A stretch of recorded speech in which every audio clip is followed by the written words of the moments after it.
Moro Demba a toujours vécu ici, à Kafountine. Jour après jour, il a vu les prises des pêcheurs diminuer. Alors aujourd'hui, devant ces caisses débordantes de poissons, il ne cache pas sa satisfaction. Les pêcheurs de Kafountine commencent à sourire par rapport à les années précédentes. Nous avons eu des qualités de poissons qu'on n'en a jamais vues. Par exemple, on a eu beaucoup d'espadons à Kafountine, ce qui est rare.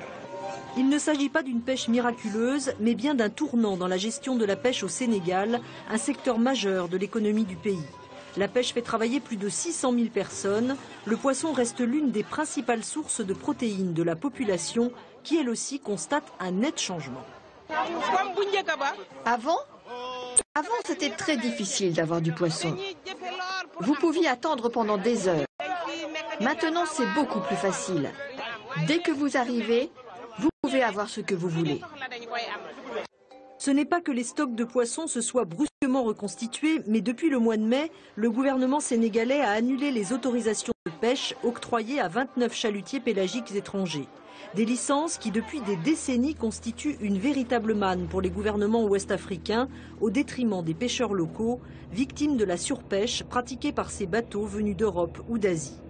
En pleine campagne présidentielle, Macky Sall avait publiquement déclaré qu'une fois élu, il mettrait fin à la surexploitation des eaux sénégalaises.